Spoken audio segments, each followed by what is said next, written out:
The girl has lived alone for 5 years. Every day opening the mailbox, she is expecting that familiar name. But for 5 years there were only cold bills, and never a letter from her mother. Amy couldn't figure it out no matter what. Why mom abandoned her. Autumn arrived. Amy must go to harvest rice. This is her ration for the whole year. Once lazy it means starving. While the rice ears are still green, she digs trenches to drain water in advance. Only by draining the water, and the soil becomes hard, will one not sink in when harvesting. Amy picked up the sickle, bent down and cut the rice handful by handful. She took the cut rice, and bundled them with dry straw, then drove wooden stakes into the ground to set up a drying rack. Rice bundles hung on the rack, using sunlight to remove moisture. On the way to the rice field, she found the acacia fruits on the tree were ripe. This fruit grows on very high branches. When she was little, Amy was like a monkey, and could climb up in a few moves. Now grown up, she couldn't climb up instead. After spending a lot of effort, she barely picked a few. The fruit flesh is very sweet, but the skin is very bitter. In order not to waste food, Amy decided to cook the skin into a dish. She cut the skin into strips, and put them in the oil pan to stir fry, adding cumin and curry, using spiciness to cover the bitterness. Sometimes she also stuffs meat filling into the skin, coats with flour and fries. The finished stuffed fruit skin became her lunch when doing farm work. Besides fruits, she also picked up many wild walnuts by the roadside. Picking walnuts must be fast, or they will be snatched away by squirrels. The walnuts just picked back. The outer skin is toxic. Amy buried them in the soil, using microbes to corrode the outer skin. The washed walnuts, the shells are very hard. In order to take out complete kernels, she wrapped the walnuts in a towel, swung the iron hammer, and smashed them open with force. She crushed the extracted walnut kernels, mixed into rice and steamed. This bowl of fragrant walnut rice gave her strength to continue working.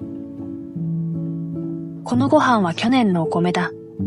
ちょうど1年前。 The neighbor grandma passed by, and gave Amy some fruits. Grandma suggested casually for her to send some new rice to friends in the city. Grandma said, "Send to those who once took care of you." Amy froze on the spot. Her mind went blank. She recalled carefully, and found she had no friends in the city at all, nor did anyone ever take care of her. A huge sense of loneliness hit her instantly. To relieve this sadness, she decided to have a good meal. She spent 1,000 yen, and caught a few fish in the nearby fish pond. She wanted to make sweet and sour fish to comfort herself. She boiled vinegar, sugar and soy sauce in the pot to make marinade, coated the fish with flour, fried until golden and crispy, threw directly into the cool sauce while hot, letting the fish meat absorb the soup. The sweet and sour taste made her mood much better. After eating this meal, the leaves in the mountains turned completely yellow, although mother still hasn't returned. But Amy looked at the food filling the house, and no longer felt afraid. She learned to take care of her own stomach. As long as she can fill her stomach, she can live on strongly alone.